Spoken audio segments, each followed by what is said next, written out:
আজকে একটা special recipe তোমাদের সাথে শেয়ার করব। তো আজকের স্পেশাল রান্নায় থাকছে কুরকুরে ঝাল ঝাল টেস্টি চিকেন 65। তো আশা করছি তোমাদের সবার খুব ভালো লাগবে। তো বন্ধুরা, তোমরা সবাই কেমন আছো? আমি অনেক ভালো আছি। তো চলো দেখে নিই এই চিকেন 65 বানানোর জন্য কি লাগছে। তো প্রথমে আমি এখানে নিয়ে নিয়েছি সলিড চিকেন। এরপর আমি চিকেনটাকে ম্যারিনেট করে নেব।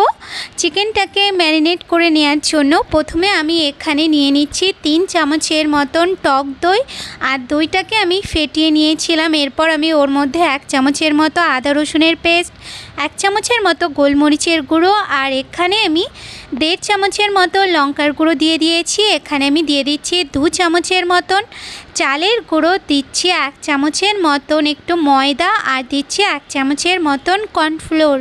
এরপর আমি ওর মধ্যে দিয়ে দিচ্ছি সামান্য একটু বিট নুন, আর দিচ্ছি নর্মাল লবণ।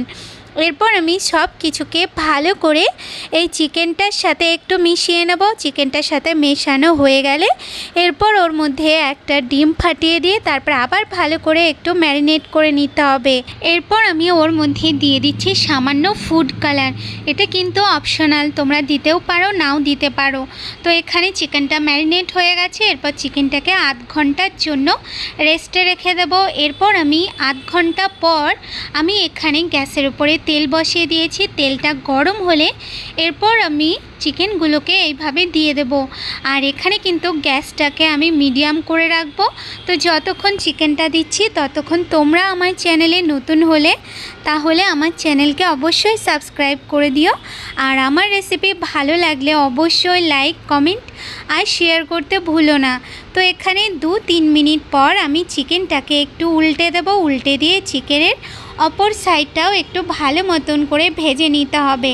আর যখন চিকেনটার কালার এরকম অবস্থায় চলে আসবে তখন আমি গ্যাসটাকে বাড়িয়ে দিয়ে 2 থেকে 1 মিনিটের মতন একটু ডিপ ফ্রাই করে নেব।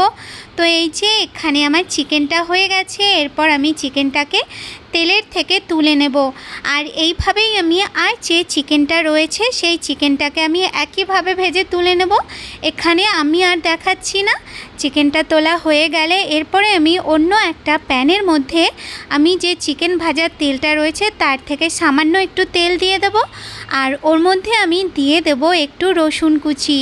রসুনটা দিয়ে হালকা একটু নাড়িয়ে নিতে হবে। তারপরে ওর মধ্যে দিয়ে দিতে হবে বেশ কিছুটা কাঁচা লঙ্কা চেরা। কাঁচা লঙ্কাটা দিয়ে আবার একটু নাড়িয়ে নিয়ে এরপর আমি ওর মধ্যে দিয়ে দেব কিছুটা কারি পাতা। কারি পাতাটা দিয়ে তারপরে আবার ভালো করে নেড়ে চেড়ে নেব। যখন এই সবগুলোর কালার একটু চেঞ্জ হয়ে আসবে তখন আমি ওর মধ্যে দিয়ে দেব ভাজা চিকেনটাকে দিয়ে তারপরে ভালো করে একটু নাড়িয়ে চাড়িয়ে সব কিছুর সাথে একটু মিশিয়ে নিলেই আমাদের তৈরি হয়ে যাবে চিকেন 65। তো রেসিপিটা আপনারা কিন্তু অবশ্যই ট্রাই করবেন আর আমাকে কমেন্ট করে জানাতে ভুলবেন না কেমন লাগলো। সবাই ভালো থাকবেন, সুস্থ থাকবেন। দেখা হচ্ছে নতুন রেসিপির সাথে। ধন্যবাদ।